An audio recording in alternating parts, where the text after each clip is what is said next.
Ian here with the popular pinball machines of 1980. Firepower by Williams, a classic Steve Ritchie playfield full of flow, a fake Death Star, and the first solid-state multi-ball. Xenon by Bailey, a great ramp shot, a beautiful machine, and it moans when you put quarters in. How can you beat that? Black Hole by Gottlieb, first ever use of a sunken, reversed playfield, and it breaks down all the time. And those were the popular pinball machines of 1980, because there's more to life than video games. Continue. Atari, the leader in coin-operated video games, presents Centipede.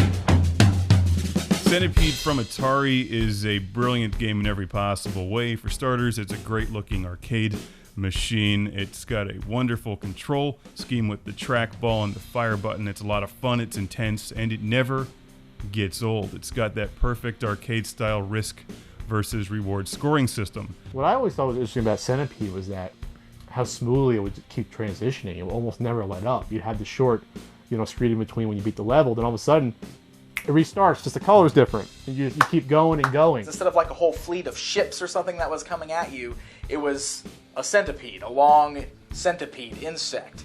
And of course there were those little mushrooms scattered around the screen, and every time it would hit one of those, that would make it come down a level and start going. Mushrooms played a big part in Centipede.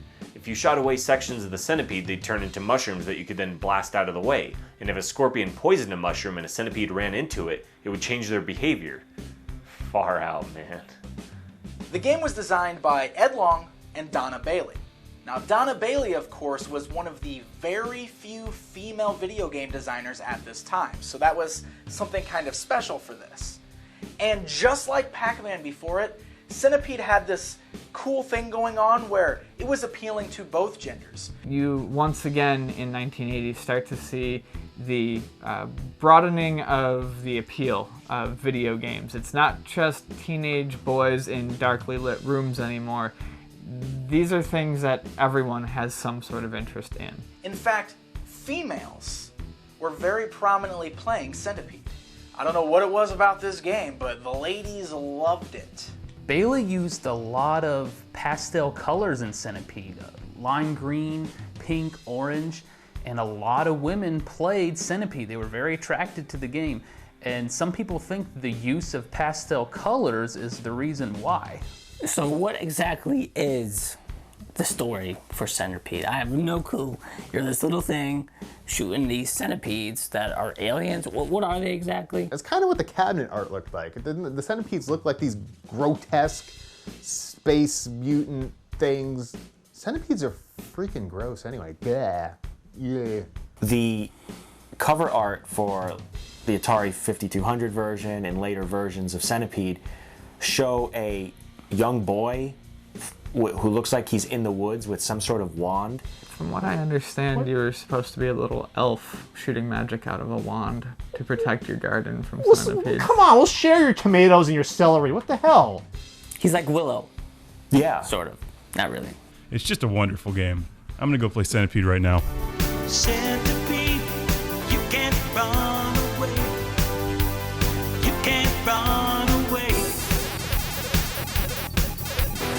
Arcade break. Battlezone was a first-person vector-based tank simulator. Kind of, in a way, a sequel to Tank, which was Key Game / Atari.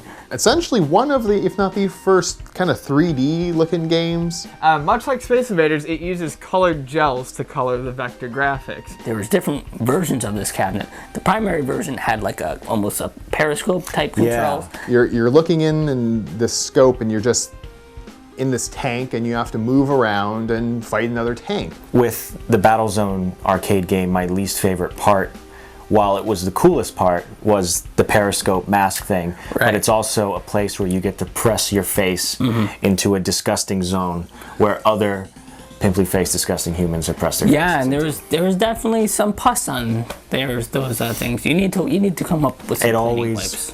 Always kind of smelled like spit and feet. Battlezone was unique in that it depicted pretty realistic tank warfare. In fact, so realistic, the military wanted to use it for training purposes, and They actually got a version of the game developed for them. I would hate to think that there was a generation of what would they be called? Tank commandos? I don't know. That sounds like a video gaming term. Hey, you tank commandos! Approach your Battlezone machine. It's time for training. That's f***ing horrifying. An adventure beyond your wildest imagination. Sierra Online introduces a whole new dimension in software entertainment. Sierra Online, 1980, the breakout year, founded by a couple, 2 people only, Ken and Roberta Williams, and Sierra go on to become the largest computer game company. Now, Ken Williams, the founder of the company, was actually working on a Fortran compiler for the Apple II home computer. And when he wasn't doing that, his wife Roberta was playing text adventures on the thing. The woman after my own heart. The company that made him online systems later went on to become Sierra Online, so they were sort of a big deal. Their first major release as online was Mystery House. Where you were in a house of mystery. A Victorian house, which they're all mysterious, so kind of redundant house. Which is an Infocom-style text adventure, but it actually has graphics. Visuals! Right. And at some point or another, she realized, hey, why the crap don't these things have graphics? Text adventures, graphics, Apple II, graphics. Makes sense. But nobody was doing it. Mystery House and Wizard and the Princess both were sort of the first graphical adventures that's debated on the internet. Please don't write me letters. You can see the room, and no longer are you limited to your boring old imagination, but you can actually see the pictures as you progress. And there was a murderer in the house killing people. That's what murderers do. One by one, so it's your job to make sure that the murderer doesn't kill everyone. Find out who they are. Do all that gumshoe stuff. Now, I'm going to admit I don't like Sierra games that much because they're very rooted in a specific time in the computer gaming era where the point of a computer game was to hurt you, to challenge you, to leave you stumped for a long period of time. And it started with Mystery House, which wasn't that difficult, but eventually Sierra spawned an entire legacy of very difficult games.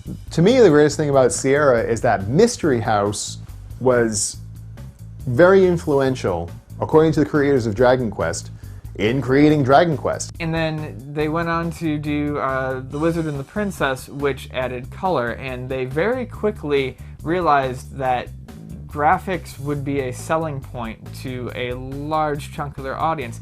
Where there was a kingdom of Serenia, and the princess had been stolen, taken away, off somewhere. You're a random passerby who was chosen to be valiant and brave and all that good stuff because everybody else in the kingdom sucked.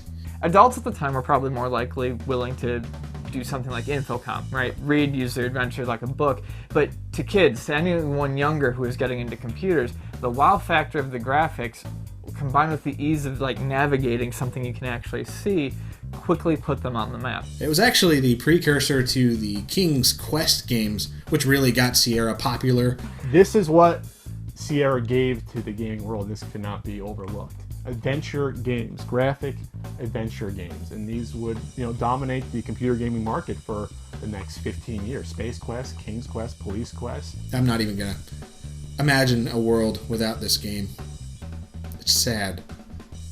So that's very important that they had the first graphics in a computer game, and that cannot be understated how important that was. And Sierra was a company at first.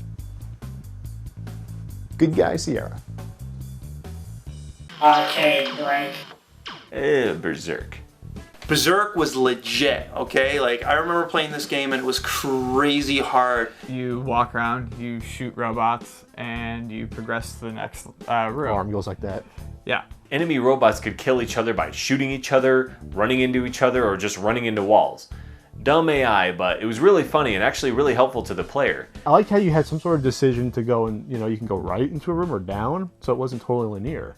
So that was cool. The second you'd start it, someone would freaking fire at you, and it's like, give me a second, man. I gotta get adjusted to my surroundings. It's got one of the best video game bad guys ever created, Evil Otto, who bounces at you with a smile on his face. You spent too long on the stage, he'd come hopping out, and it wasn't even like a long period of time. Sometimes it felt like you were on the stage for 5 seconds and that bloody thing comes hopping out.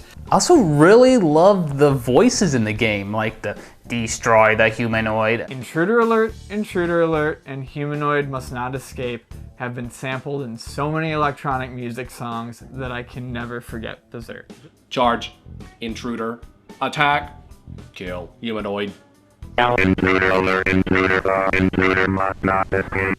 And Berserk isn't usually talked about in the pantheon of arcade games, but it's one of the classics. It is. And it did spawn a sequel, Frenzy.